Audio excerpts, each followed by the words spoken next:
Agora você de casa, o NTV News está no ar. Casos de Covid-19 em Patos de Minas disparam. Em 11 horas, 117 pessoas deram entrada na UPA de Patos de Minas com sintomas gripais nesta segunda-feira. Enquanto isso, festas com aglomeração e sem cuidados contra o coronavírus se repetem. Servidores estaduais que precisam de atendimento médico pelo IPSENG enfrentam problemas. UPA superlotada. Paciente espera 8 horas para o atendimento e volta para casa sem recebê-lo. Recuperando foge da APAC. E tem mais. Dupla tranca funcionários de padaria para praticar assalto no Santa Terezinha. Motorista passa mal, veículo capota e bate em outro no bairro Alvorada. Tem ainda análise de notícias e muito mais informações no NTV News, que começa a partir de agora.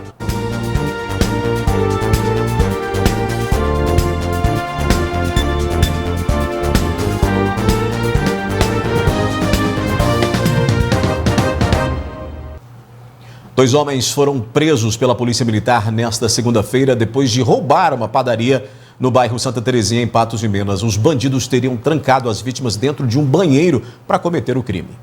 O crime aconteceu durante a madrugada. Segundo a Polícia Militar, os dois criminosos esperaram o padeiro abrir a padaria para praticar o crime. O fato ocorreu por volta de 3h30 da manhã dessa madrugada.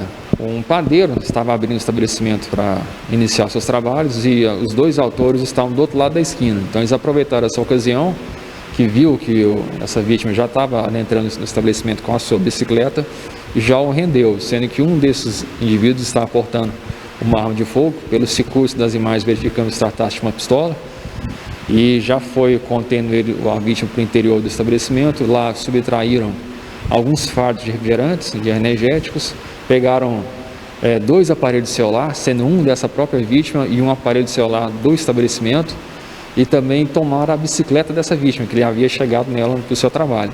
O pedreiro e outro funcionário teriam sido colocados dentro de um banheiro.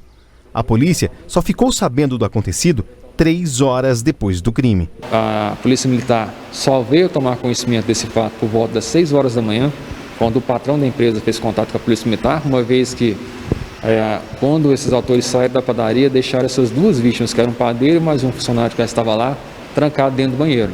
Eles fugiram aqui sentido a Avenida Paranaíba, que fica logo ao lado aqui a essa padaria. A Polícia Militar agiu rápido. Cerca de 2 horas depois, os 2 homens, sendo um de 28 e o outro de 34 anos, foram localizados pelos militares. Boa parte do material foi recuperado. Verificamos as imagens do circuito de câmeras que a empresa possui e já nessas imagens percebemos aí a suspeição de 2 pessoas que já tinham históricos de furtos, roubos e que inclusive moravam próximo ao local do fato. Então a gente, com essas informações, já deslocamos em um primeiro endereço, já nas primeiras horas da manhã, por volta de 8 e pouco da manhã, e já deparamos com esses 2 suspeitos na mesma residência, que corroborou ainda mais a nossa suspeição, confirmando a autoria deles. Assim que a nossa equipe chegou, um desses autores já arremessou uma roupa de frio em um cômodo, que nos chamou a atenção, e quando a gente foi verificar qual camisa que era, nós vimos que tratava-se da mesma blusa de frio que um dos autores estava utilizando lá na ação, que foi pego pelas imagens, uma roupa escura com as mangas azuis e com punho em detalhes riscados de preto, azul e branco, que nos chamou a atenção. Então, diante disso, os 2 autores já foram contidos. Durante rápida busca no imóvel, já identificamos logo o aparelho de celular que tinha sido roubado lá na padaria, e também em um dos cômodos encontramos um simulacro de arma de fogo, um simulacro de uma pistola, que é a mesma que foi utilizada naquela ação, que foi verificada nas imagens. Então, em virtude disso, já fizemos mais rastreamentos nas proximidades e nós conseguimos também localizar a bicicleta roubada em um lote nas proximidades lá da residência. Apenas o celular da vítima não foi localizado. Os 2 homens já possuem diversas passagens pela polícia. Pelo lapso temporal que teve do roubo até a localização deles, como foi por volta de 3 horas da manhã, eles foram localizados na parte da manhã, com certeza deu tempo suficiente para fazer a troca desse celular roubado por drogas, porque inclusive quando nós chegamos na residência ele estava fazendo consumo de drogas também. Aparentemente, então, realmente aí foi em virtude disso aí que nós não conseguimos localizar até então esse aparelho que foi roubado. Já temos registro deles por uso e consumo de drogas, todos eles têm históricos por furtos e um deles já tinha passagem também por roubo. Um acidente de trânsito foi registrado nesta segunda-feira no bairro Alvorada, em Patos de Minas. O motorista de um veículo passou mal, capotou o carro e chegou a atingir outro automóvel. O veículo que acabou capotando aqui na Avenida Tomás de Aquino, no bairro Alvorada, em Patos de Minas, é esse. Um VW Gol de cor prata que era conduzido por um homem de 42 anos. Segundo informações, ele subia aqui pela avenida quando teria passado mal e acabou capotando. Um carro que estava estacionado aqui na rua, ele foi atingido por esse veículo. O veículo ficou aqui, ó, lado de cada pista, inclusive capotado, e com a ajuda de populares ele conseguiu ser desvirado. A vítima estava passando muito mal, inclusive teria uma queda de pressão. Ela conseguiu sair do carro sozinha e dá para ver que aqui na frente tem uma unidade de Melhora em Casa, um serviço de atendimento domiciliar da saúde de Patos de Minas. As profissionais da saúde que estavam lá no posto vieram rapidamente, levaram essa vítima para dentro da unidade e fizeram então todo um pré-atendimento.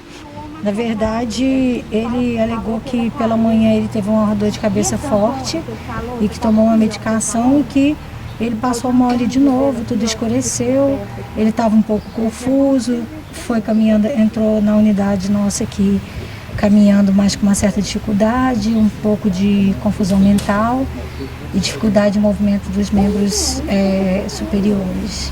Fizemos soro glicosado nele e a equipe do SAMU levou para outros cuidados no hospital. Aqui no local do acidente eu conversei com o irmão dessa vítima que disse que não acredita que ele tenha bebido, até porque o irmão não faz uso de bebida alcoólica, então toda essa situação aqui, esse capotamento, não está relacionado a nenhum embriaguez ao volante, não. O que acontece é que há algum tempo ele já vem tratando a saúde, inclusive teria passado mal aqui na avenida. Porque ele anda devagar, ele fez foi passar mal, não foi outra coisa não. Ele nunca bebeu, nunca fumou, só tranquilo. Ou vocês da família? Nossa, você tá doido. Eu já nem venho com ele com essa luta, né? E agora mais essa, coitado, desempregado e tudo. É brabo, graças a Deus não machucou, né? A vítima foi levada para a unidade de pronto atendimento médico, onde recebeu os atendimentos e não corre o risco de morrer, apenas algumas escoriações pelo corpo. As imagens são do Gustavo Brito, Rafael Ribeiro, direto para o jornalismo da NTV. A Polícia Rodoviária Federal prendeu no final de semana um homem de 39 anos que transportava 60 pneus de caminhão contrabandeados. A abordagem aconteceu na BR-365, no município de São Gonçalo do Abaeté. A carga com 60 pneus novos de caminhão foi abordada pela Polícia Rodoviária Federal depois de uma fiscalização de rotina que aconteceu na noite deste sábado na rodovia 365, no município de São Gonçalo do Abaeté. A gente fiscalizou esse caminhão, fez a abordagem de rotina e pedi para o motorista abrir o baú para averiguar se alguma mercadoria de origem de contrabando, descaminho ou se tinha droga, alguma coisa. Foi observado que continha 60 pneus, contrabandeados do Paraguai. Um homem de 39 anos que transportava os pneus foi preso em flagrante por contrabando. Todos os pneus de origem chinesa foram apreendidos e o suspeito encaminhado para a delegacia da Polícia Federal na cidade de Uberlândia. Ele foi preso, levado à Polícia Federal de Uberlândia, juntamente com a carga, para a Polícia Judiciária, para a Polícia Federal, averiguar a situação e dar os devidos trâmites. De acordo com a polícia, o homem se mostrava confiante pela empresa pertencer a uma grande rede de Montes Claros. É uma empresa grande de Montes Claros, a gente até estranhou isso acontecer, mas a lei é para todos, Aí ele achou que estava dentro da legalidade, como ele era o motorista, ele foi encaminhado preso e posteriormente a empresa deve acompanhar aí para apresentar o preposto da empresa e resolver o problema. De acordo com a Polícia Rodoviária Federal, esse tipo de produto de origem duvidosa pode acarretar em vários problemas. O primeiro é a falta da garantia do produto. E o mais grave seria um possível acidente, já que a maioria desses produtos não tem uma boa qualidade. Essas mercadorias chinesas, pneus, por exemplo, são mercadorias que são trazidas do Paraguai de forma irregular. forma irregular. Então, o que nós vemos no nosso país hoje? Essas mercadorias não pagam imposto, essas mercadorias não trazem nenhum benefício à população, pneus, a maioria deles de péssima qualidade, põe em risco a segurança do trânsito, vários casos de ressolagem de pneus, de caminhões soltos na rodovia devido a esses péssimos produtos trazidos. A previsão do pagamento do 13º salário pelas prefeituras na região. Na sequência, a gente vai mostrar também um veterano na política que será reconduzido ao Legislativo patense, Bartolomeu. E classe artística recebe R$800 mil da Lei Aldir Blanc e promove série de eventos em Patos de Minas.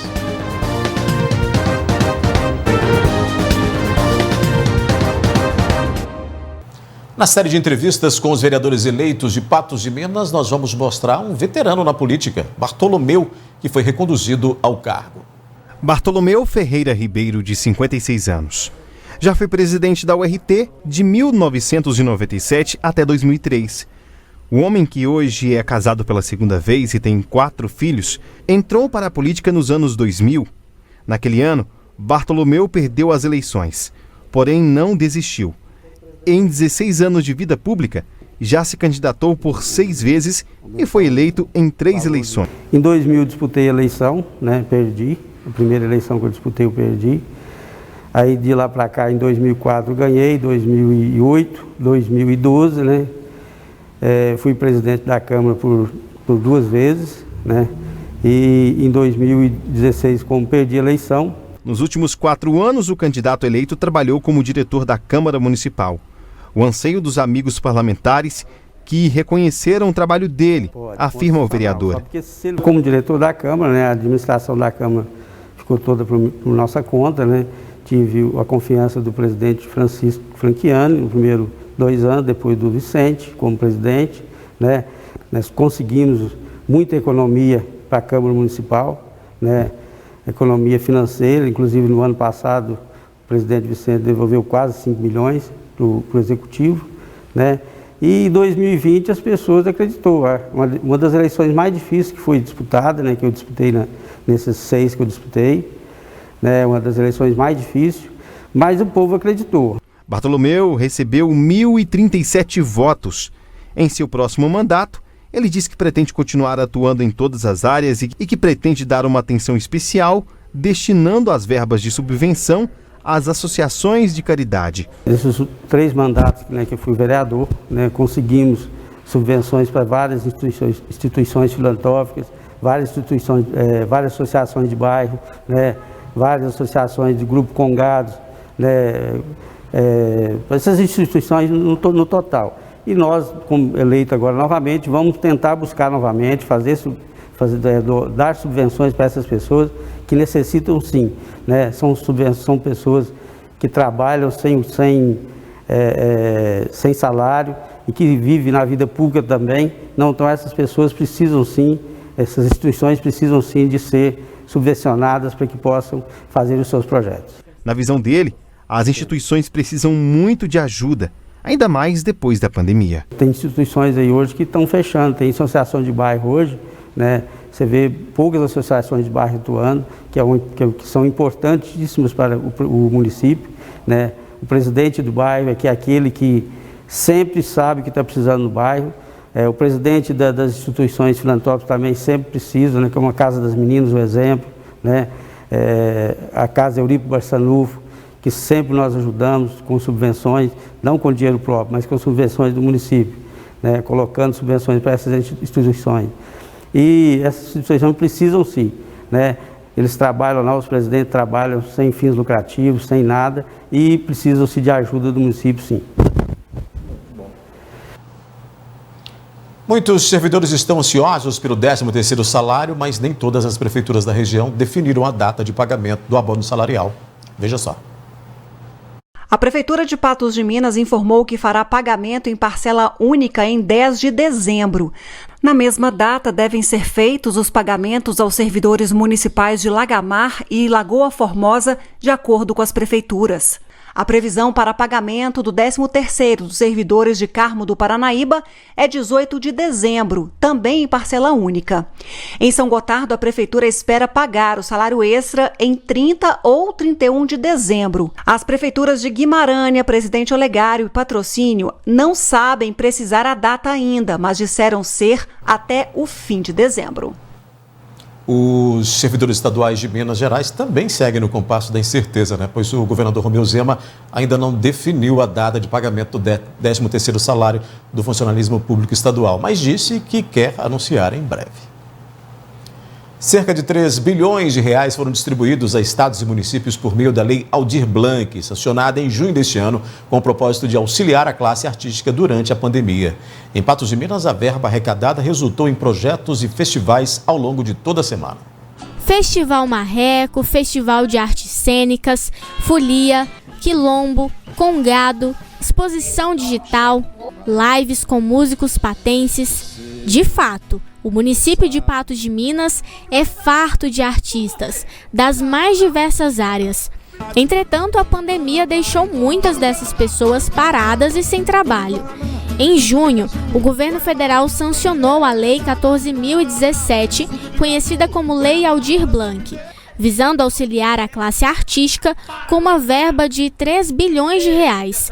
Em Patos de Minas, foram repassados 800 mil reais a 8 entidades artísticas. E o resultado foi uma série de eventos ocorridos de forma virtual. A gente fez uma força-tarefa entre os gestores, produtores, artistas, porque é um aporte grande para a cultura de Patos e o tempo era muito escasso. Então, se a gente não se unisse e fizesse uma força-tarefa mesmo para entender todo o processo, editais, cumprir as burocracias necessárias, a gente não conseguiria realizar o tanto de projeto que a gente fez. Foi uma semana linda aí de várias apresentações, lives, documentários, portais, que é um acervo muito grande para a cultura de Patos de Minas. Além da oportunidade, a lei aprovada proporcionou reconhecimento para a classe artística do município, que tem se mostrado cada vez mais forte e mais rica de pessoas. Esse pessoal se sentiu abraçado, porque da oportunidade, Não só a oportunidade de apresentar numa live pela primeira vez, mas assim, a oportunidade de ter um trabalho para vender no futuro, um trabalho de imagem, da questão assim, dele poder mostrar para o cliente dele, E Patos é um celeiro enorme de artistas, músicos principalmente. Nós representamos a Associação dos Músicos de Patos, a gente vê o tanto de músicos talentosos que tem aqui em Patos e muita gente não sabe.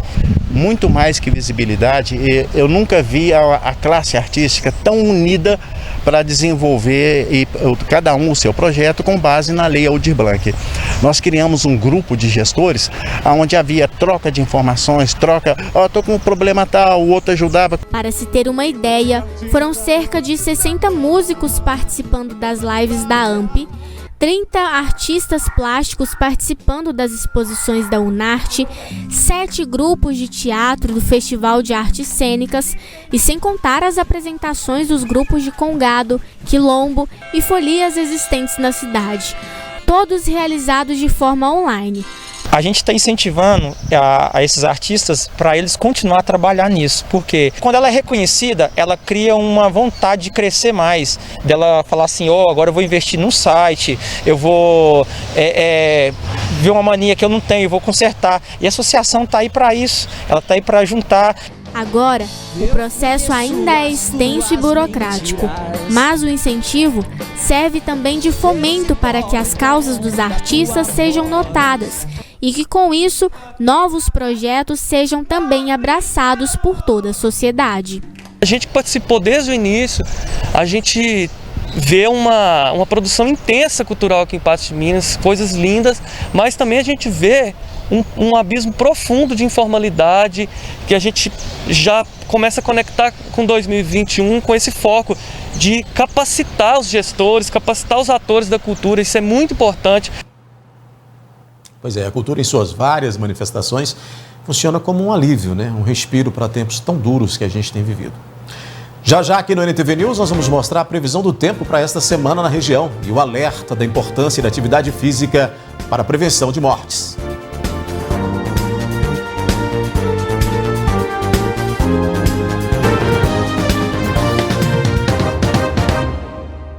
Muita gente não pratica nenhum tipo de atividade física, né? 1 em cada 4 adultos, para ser mais exato, segundo a Organização Mundial de Saúde. Para a OMS, cerca de 5 milhões de mortes poderiam ser evitadas todos os anos se a realidade fosse diferente. A Alice tem apenas 5 anos de idade, mas já é craque no patins. Anda pra lá, anda pra cá. A pequena gosta mesmo de esportes. Gosto de fazer caminhada, tipo, eu gosto de andar na rua, eu como muito. Depois do exercício, tem a pausa para a água, que também é muito importante para manter a saúde. Bom para ficar forte. Daniel também é adepto à prática de exercícios físicos. É importante para a gente mesmo, para o corpo físico, né? Muito importante fazer exercício. E eu mesmo sou uma pessoa que não consigo ficar sem. De fato, ambos estão no caminho certo. Mas a realidade de muitas pessoas não é essa. De acordo com os dados da Organização Mundial da Saúde, 1 em cada 4 adultos não pratica exercício físico suficiente. O mesmo ocorre com 4 em cada 5 adolescentes. Um dado preocupante. É verdade, sempre foi preocupante, né, a questão do sedentarismo no nosso meio, não só no Brasil, mas em todos os outros lugares do mundo. Inclusive, semana passada a OMS dobrou a quantidade de exercício diário necessário para você sair da posição de pessoa sedentária, né, para ser considerada uma pessoa com uma vida ativa, o que é muito bom, né? E realmente as pessoas hoje elas têm essa dificuldade de sair do sedentarismo, né? Talvez por falta de tempo, né, às vezes porque falta aquela forcinha, e é preciso contornar isso da melhor forma possível, sim. A OMS sugeriu nesse contexto que devem ser destinadas pelo menos 2h30 a 5 horas por semana para atividade aeróbica moderada a rigorosa no caso dos adultos. E para as crianças e adolescentes, a média recomendada é de 1 hora por dia. Entretanto, nesse planejamento de sair da posição de sedentarismo, muitas vezes a pessoa tende ao excesso e é aí que ela falha. O que se vê muito é que as pessoas elas começam a fazer o exercício físico de certa forma como se elas já fossem atletas, não respeitam os próprios limites, né? Acham que todos os dias tem que aumentar um pouquinho e acaba que às vezes porque está muito difícil, né? Porque começa a sentir dores, não fez uma preparação, ele não começou devagar ou começou sem orientação, elas não conseguem dar continuidade nisso. Então acredito eu, na vivência profissional, no dia a dia, que o que mais se vê sobre a iniciação ao exercício físico é isso, as pessoas começam de uma vez e não conseguem manter. Mas não é impossível criar o hábito e para começar, algumas dicas podem ser úteis.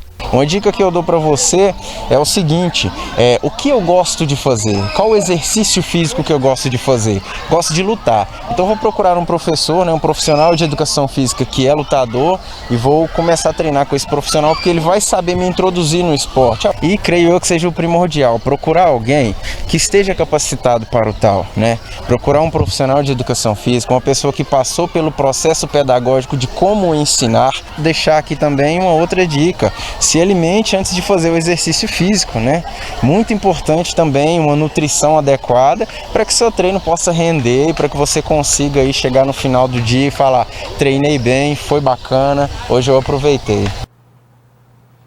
A previsão do tempo indica semana com volume maior de chuva na região, acompanhada de raios e até ventania. A temperatura não deve ter alteração. Muita gente busca uma resposta no céu para arriscar um palpite sobre a previsão do tempo. A época é de chuva, mas nos últimos dias nenhuma gota d'água caiu na maioria das cidades da região.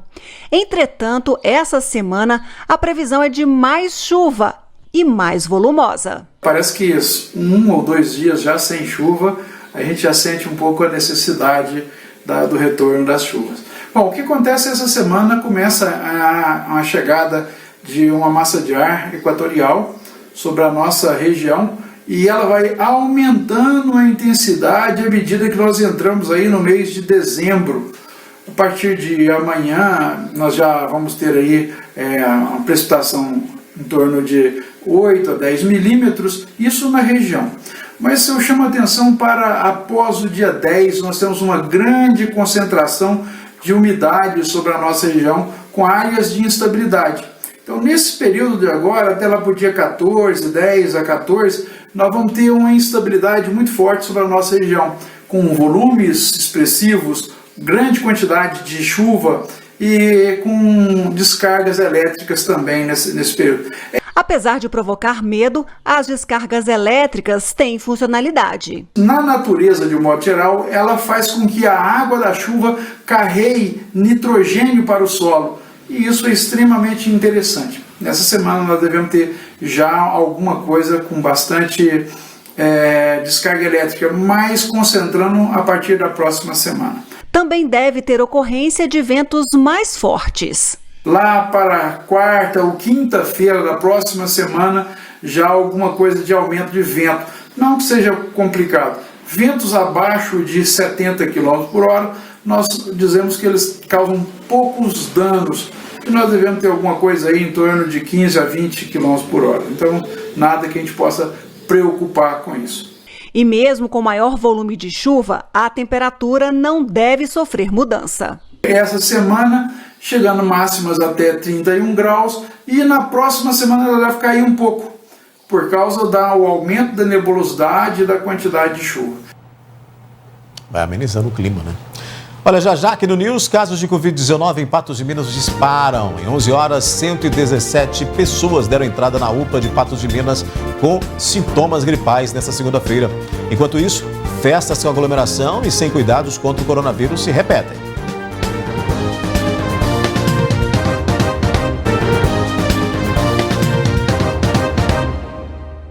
Dois jogadores atleticanos, Marrone e Borreiro, receberam uma dura da torcida organizada do Galo. Eles foram flagrados em uma boate em Contagem neste domingo, em meio a um momento complicado para o Atlético, que vive o surto de Covid-19.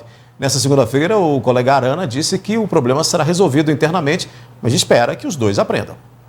Os torcedores foram para a casa noturna em Contagem, região metropolitana de Belo Horizonte, e engrossaram o tom com os atacantes Marrone e Dylan Borreiro. Ao ser questionado o que estava fazendo no local, Marrone se defendeu e disse que já contraiu Covid. Já pegou, já você é dono do...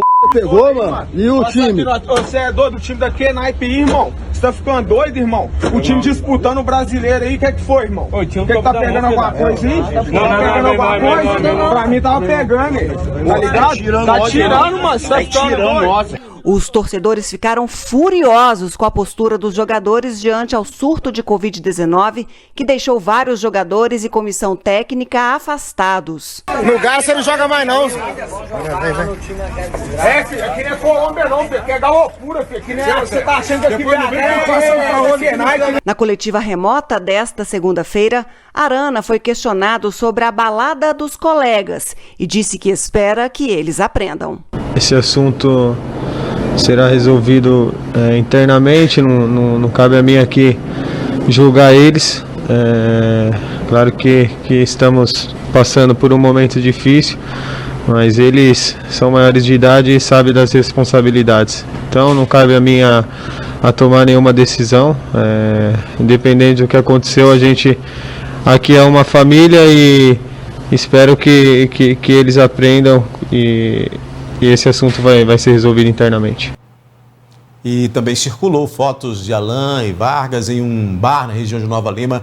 Os dois já tiveram Covid e voltaram a treinar no último dia 27, mas isso não justifica, né, não tomar os cuidados na pandemia. O Atlético reiterou que vai tratar dessas questões internamente. Agora vamos à análise da notícia com Ludmila Bahia, que chega nessa segunda-feira, abrindo mais essa semana aí, trazendo...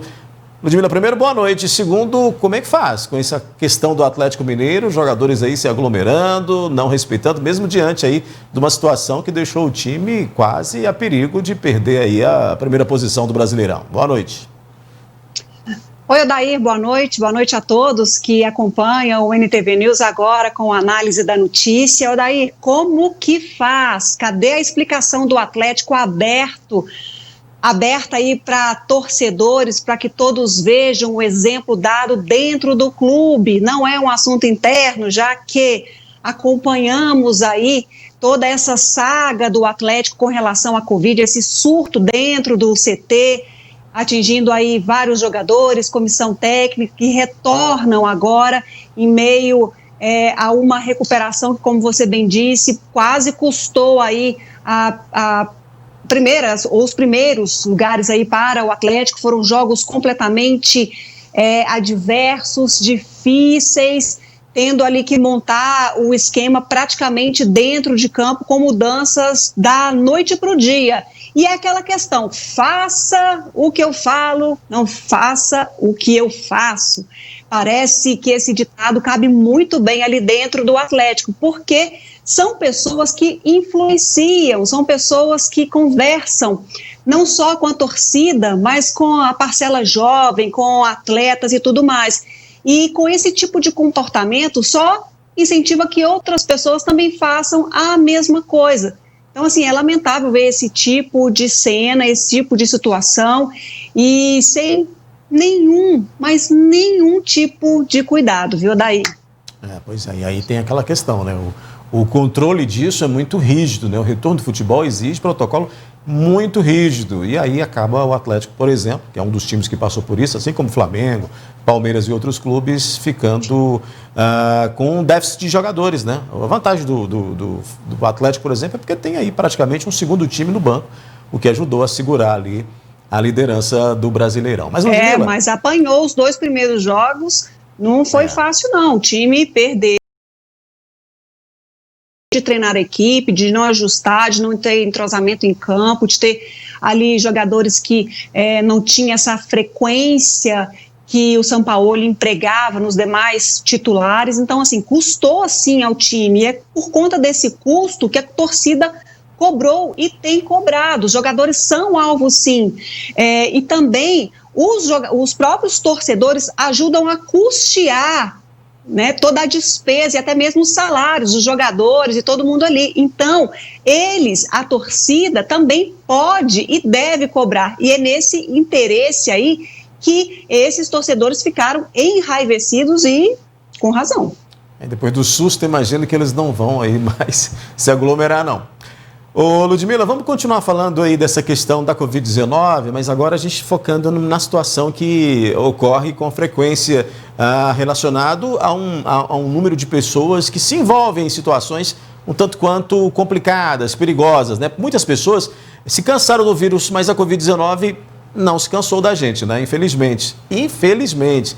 Vale ressaltar isso daí, porque mesmo com sinal de preocupação, ainda tem gente que ignora completamente as medidas necessárias, e nós vamos mostrar agora cenas de uma aglomeração e nenhum cuidado em uma festa para cerca de 1.000 pessoas próximo a Patos de Minas, né? Aqui próximo ao meio urbano.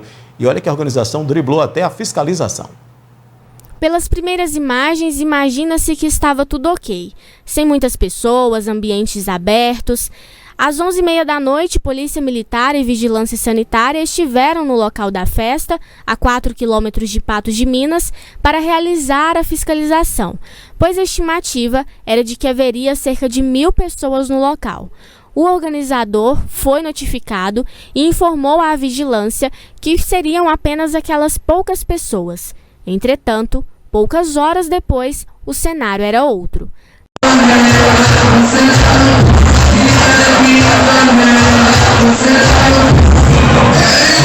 Nesse vídeo, é possível observar a quantidade de pessoas aglomeradas, tanto na parte interna do galpão, quanto no ambiente externo, sem o mínimo distanciamento social e máscaras, o que fere as exigências dos órgãos de saúde sobre as medidas de prevenção à Covid-19. Ô, Ludmila, aí tem aquela questão que a gente vinha falando aí durante a transição, né? Mesmo aí a gente teve um período de amarelo, né? De onda amarela, tivemos um período mais restritivo, avançamos para a onda verde e a gente já dizia lá atrás que isso ia resultar em problemas, porque muita gente não se atenta ou prefere ignorar os riscos da Covid-19. E quando você tem um período em que nós estamos na onda verde, né? Em que as festas são permitidas, os eventos são permitidos, ainda que com restrições, a situação ela se torna praticamente incontrolável, como neste caso aí deste fim de semana, hein? Pois é, Daí, mas é permitido não esse tipo de festa aí de maneira alguma. Para a ocorrência de festas, não é tudo junto e liberado e aglomerado como estávamos acostumados no pré-pandemia, né? É um cenário completamente diferente, o cenário de festa que é permitido hoje. O que a gente viu aí foi uma declaração de insensibilidade e de falta de amor ao próximo. É essa a leitura que a gente faz. Porque essas pessoas, dessa maneira, aglomerando, fazendo festa, aí de repente, olha a que ponto que chega. O coordenador ali, o promotor do evento, não, tá tudo certo, não vai acontecer nada aqui não. E de repente, olha o que acontece com aquele salão que quando a vigilância epidemiológica, sanitária chegou lá, quando a polícia militar chegou lá para auxiliar nesse momento de fiscalização, estava realmente ali tranquilo, tudo de medidas tomadas, poucas pessoas, cuidados devidos, mas olha o que acontece poucas horas depois. Isso é uma irresponsabilidade. Talvez essas pessoas não tenham parentes, não tenham pessoas, não gostem de outras pessoas, porque isso para mim é sinônimo exatamente desse tipo de sentimento. Porque a gente vem acompanhando aqui, dia a dia, só crescimento de casos de Covid-19. Tá aí na tela os números da Covid-19 em Patos de Minas, que nos deixa completamente alarmados, nos deixam aí completamente atentos a uma crescente importante de casos da Covid-19 no município. Olha, Daíra, a gente está falando de números parecidos quando a gente viveu um pico importante da doença na cidade. E olha que agora a gente tem conhecimento, sabe como se proteger, tem mecanismos, tem alguns leitos aí à disposição, mas a gente vê uma crescente, até mesmo por demanda desses leitos, seja clínico, seja de UTI. Pois é, você citou os números aí, é importante que a gente então mostre que nós tivemos aí 65 casos a mais, né, da Covid-19 em comparação ao boletim da última sexta-feira, né, Ludmila? Pois é, Aldair, eu não me lembro uma outra data, isso foi lá no início somente, que a gente teve tantos casos registrados, aí a gente teve esse acúmulo para 2 dias no final de semana, mas a gente teve praticamente o dobro de registros nessa segunda-feira que na segunda-feira da semana passada. E além disso, olha só, outro número que preocupa é com relação às pessoas em isolamento domiciliar. Olha, mas quantas pessoas estão se recuperando da Covid em casa? Hoje a gente não tem aí questão de números de pessoas internadas, leitos clínicos e de UTI, porque alguns hospitais não conseguiram informar esse dado à Prefeitura de Patos de Minas, que não informou, portanto, nesse boletim. Mas a gente tem mais óbitos, sim, em investigação. A gente sabe que houve uma morte registrada de uma funcionária da Receita Federal na última sexta-feira em Patos de Minas. Então o cenário é sim de muita preocupação. E um outro dado que a gente tem que falar aqui, Odair, é que de 7 da manhã até as 18 horas dessa segunda-feira, somente na UPA de Patos de Minas, deram entrada 117 pessoas com sintomas gripais. Foram coletados 60 exames do tipo PCR, RT, porque a Prefeitura de Patos de Minas informou que aquele exame, teste rápido, não faz mais parte do protocolo de condução da Covid-19 no município. Então, só hoje, só na UPA, em 11 horas, foram 60 novos exames realizados da Covid no município. A gente vive uma fase que o sistema de saúde, tanto público quanto privado também, está extremamente demandado e é um momento de aumento. E aí a gente fica deparando com cenas como essa, não dá para entender de maneira alguma, mas aquelas pessoas que se preocupam, que têm a saúde, a vida como prioridade, devem continuar tomando as precauções, as devidas medidas necessárias para impedir aí a transmissão da Covid-19 nesse momento que Patos de Minas está em alerta. Pois é, muita gente só reconhece a gravidade da Covid-19 quando acontece com alguém muito próximo ou com ela mesma, e aí às vezes é até tarde demais, então é preciso ficar muito atento. Ludmila, vamos mudar de assunto um pouquinho, falar de futebol, porque o Mamoré realizou hoje uma assembleia extraordinária para tentar definir quem serão os próximos gestores, né? Quem é que vai aí conduzir o clube, né, numa retomada de trabalhos para tentar voltar a Série A aí do Mineiro, antes disso o Módulo 2 e depois então aí possivelmente a Série A, né, do Mineiro. E sobre esse assunto, a repórter Jéssica Andrade foi lá, ela esteve lá e traz pra gente as informações.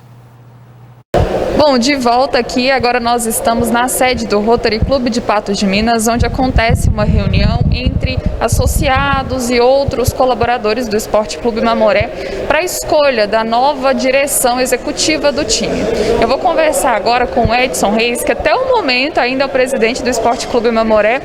Edson, primeiro adianta para a gente qual que é o seu balanço da sua gestão no clube? Então, hoje essa reunião aqui, né, junto com o Conselho Deliberativo, para nomear a nova executiva e o COF, né?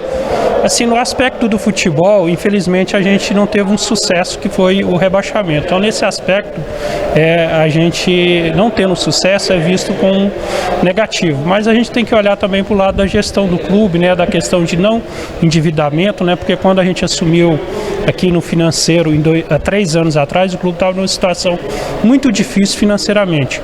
Hoje ela encontra numa situação bem melhor, então a gente conseguiu liquidar muitas dívidas com muitos fornecedores, resgatar a credibilidade do Esporte Clube Mamoré junto aos fornecedores, né, com os pagamentos em dia. Então a gente conseguiu cumprir todos os compromissos com os atletas, evitando que o patrimônio do Esporte Clube Mamoré fosse destruído. Então, nesse aspecto, a gente conseguiu resgatar e dar uma maior credibilidade na parte financeira e administrativa do clube. Já existe um novo nome aí que está sendo levantado para compor essa direção e a presidência? Existe uma chapa, né, que foi composta, né, e ela foi encabeçada pelo José Luiz Borges Júnior, né? Ele vai ser colocado hoje em votação aqui para apreciação do nome dele como presidente e os demais vice-presidente e diretores do Esporte Clube Mamoré. Você ainda faz parte de alguma maneira, Edson? Então eu vou estar fazendo parte dessa nova chapa aí, dessa renovação, né, que o pessoal está chamando, né, Esmeraldina Renovação. Então eu vou estar fazendo parte como vice-presidente financeiro. Bom, e a princípio, quais são os próximos desafios, né, para a próxima temporada do Mamoré, até mesmo essa nova gestão? Já dá para adiantar um pouquinho, já que você faz parte também dessa chapa? Então, primeiro, agora a gente tem que concluir, né, a eleição hoje, concluindo, fazendo um planejamento, né, com todos os diretores, os vice-presidentes, para poder fazer um novo planejamento para que em 2021 a gente consiga resgatar o Mamoré dessa situação, que infelizmente ele foi rebaixado, e a gente acredita com essa nova diretoria, com a força nova aí, a gente consiga obter um sucesso. Obrigada, Edson, pelas informações. Bom, a reunião está só começando, então nas próximas horas esses novos nomes serão anunciados. A gente vai trazer essa informação aqui para você, viu? Ô, Ludmila, difícil, né, a situação do Mamoré, porque teve aí o prazo para registrar as chapas, ninguém registrou chapas no clube, foi necessário no ponto final, no minuto final, no final aí do esgotamento, hoje já era para ser a eleição aí das chapas que tinham se inscrito.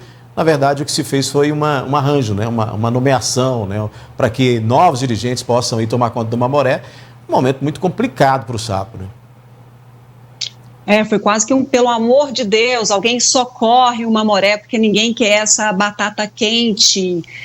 O Sapo vive aí um dos piores momentos dos últimos anos, né, com um campeonato perdido, rebaixamento, com essa falta de interesse das pessoas com relação a assumir o comando, a direção do Esporte Clube Mamoré, bem como o próprio Conselho Fiscal. Então, é um time que está desarranjado e que vai precisar aí, além de muito esforço, de muito trabalho, também verba para tentar recompor essa equipe aí, porque também não adianta querer disputar um campeonato sem ter algum tipo de formação. Foi desastrosa essa volta do Mamoré aos campos, aos gramados, mas com poucos jogos ainda para acontecer, ali a gente via contratando reforços em meio a tudo isso, como é que treina, como é que entrosa, como é que busca condicionamento da equipe sem chance nenhuma. Então é preciso rever todas essas questões, e essa próxima gestão terá um desafio e tanto. É verdade. Vamos fazer um intervalo rapidamente, Ludmila. Ainda hoje aqui no News a gente vai mostrar que detento da APAC foge, né? Está sendo procurado aí. Vamos falar também da UPA superlotada, o paciente que esperou 8 horas por um atendimento, né, e voltou para casa sem recebê-lo. A gente volta já.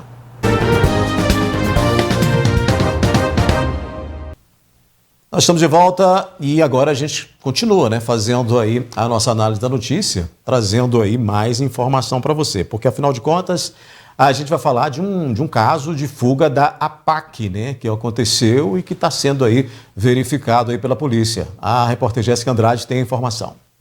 Olá, Odair, boa noite. As primeiras informações são de que João Vitor Araújo Ergoroff teria fugido da APAC de Patos de Minas hoje, no final da manhã, por volta das 11h30.